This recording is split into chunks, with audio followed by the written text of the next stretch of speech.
You pray for a life-changing opportunity. You beg for it.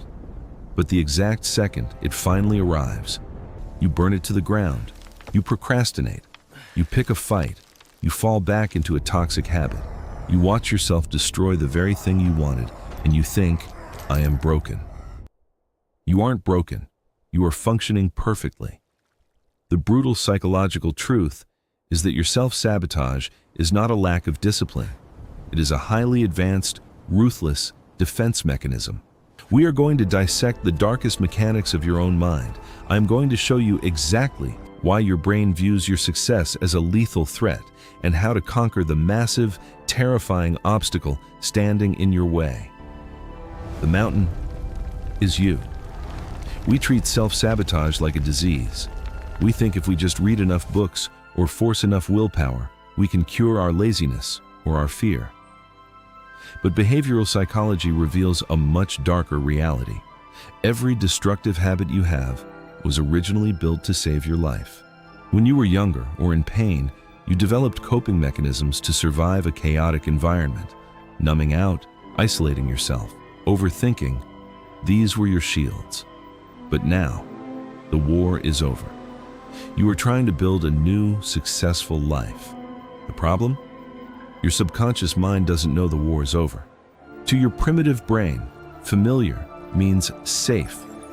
Even if your familiar is miserable, depressed, and broke, your brain prefers it because it knows how to survive it.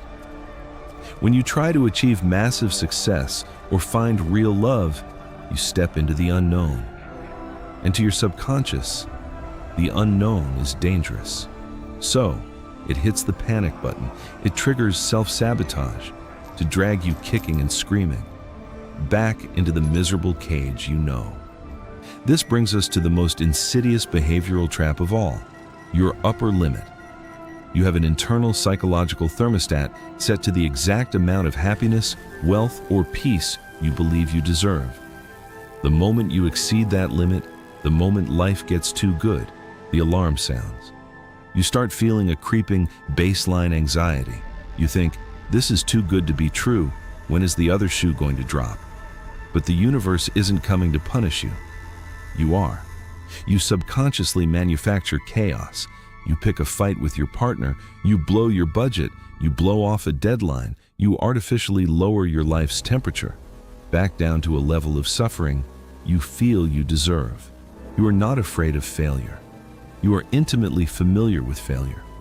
What you are actually terrified of is succeeding, because true success requires you to abandon the identity of the victim. It requires you to step onto the mountain. So, how do we stop it? If you are a logical person, you think you can just outthink the sabotage. You try to build spreadsheets, optimize your routine, and intellectualize your way out of the trap. It will never work. Because self-sabotage is not a logic problem, it is an emotional backlog. Throughout your life, whenever you experienced pain, rejection, or trauma that you were too exhausted to process, your brain didn't delete it, it froze it, it stored it in your physical body. You are carrying a massive frozen river of unprocessed grief, anger, and shame. And every time you try to climb the mountain, the weight of that ice pulls you back down. To climb, you have to do the one thing you have spent your entire life avoiding. You have to sit in the fire. You cannot outwork your trauma. You must feel it to heal it. When the anxiety hits, when the urge to self-sabotage screams at you, you don't run. You don't numb it with scrolling or food or distraction. You sit in the agonizing discomfort and you let the ice melt. You let the emotion pass through you. Once it is felt, it is gone forever. Once the backlog is cleared, you face the final test, the summit. The fundamental law of behavioral change is this: you cannot take your old self into your new life. The version of you that started this climb, the version that was comfortable in the cage, the version that found safety in playing small, has to die. Brianna Wiest calls this the void. It is the terrifying empty space between who you used to be and who you are becoming. It is the moment you have dropped your heavy armor, but you haven't yet built your new strength. You will feel naked. You will feel lost. You will want to retreat. Do not turn back. The void is not a graveyard. It is a forge. You are not losing yourself. You are meeting your highest potential for the very first time. Let the old identity turn to ash. Step out of the familiar darkness. Step into the blinding unknown, and take your throne at the top of the mountain. You now know the mechanics of your own destruction. You know that the mountain is you, and you know exactly how to climb it. But mastering your internal psychology is only the first step in surviving the modern world.